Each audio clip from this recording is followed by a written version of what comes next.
नेमकं टार्गेट केलं जाते काय भानगड आहे?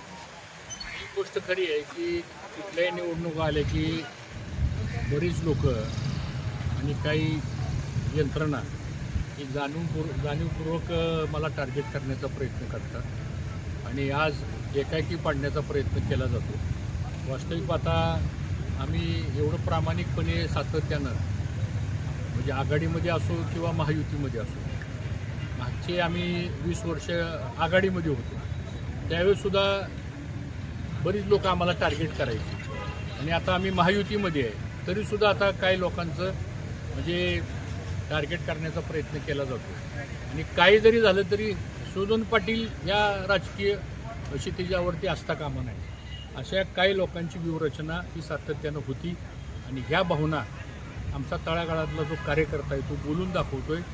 मला पण ते त्या ठिकाणी वास्तविक आता 1952 सालापासून जर बघितलं आम्ही ह्या मतदारसंघामध्ये आज 5-6 पिढ्या झाला आम्ही सर्वजण सगळे कार्यकर्ते गुन्ह्या गोविंदाने एक कुटुंब म्हणून आम्ही ह्या तालुक्यामध्ये काम करत असतो। जी नाळ जोडले गेलेली आहे सगळ्या सामान्य माणसाची आणि जो काही विकासाचा जी काही गोडदोड झाली आणि इंदापूर तालुका हा महाराष्ट्रामध्ये एक नावारूपाला आला, कर्तृत्वाच्या माध्यमातून हा तालुका पुढे नेला।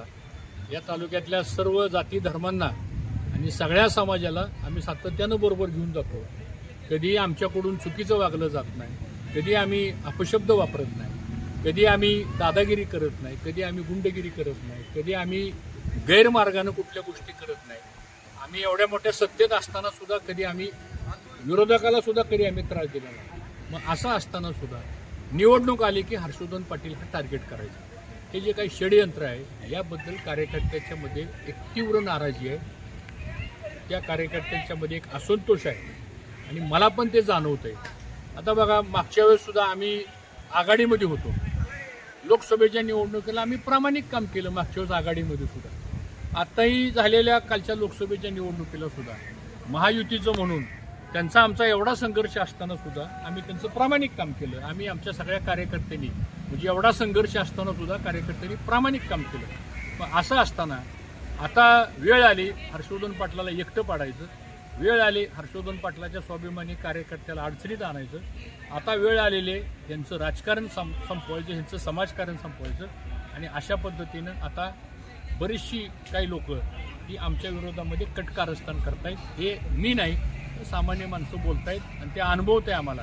पण ठीक आहे, लोकशाहीमध्ये शेवटी मतदार श्रेष्ठ आहे, मतदार राजा आहे, तो ठरवेल कोणाला कोणी टार्गेट करायचं।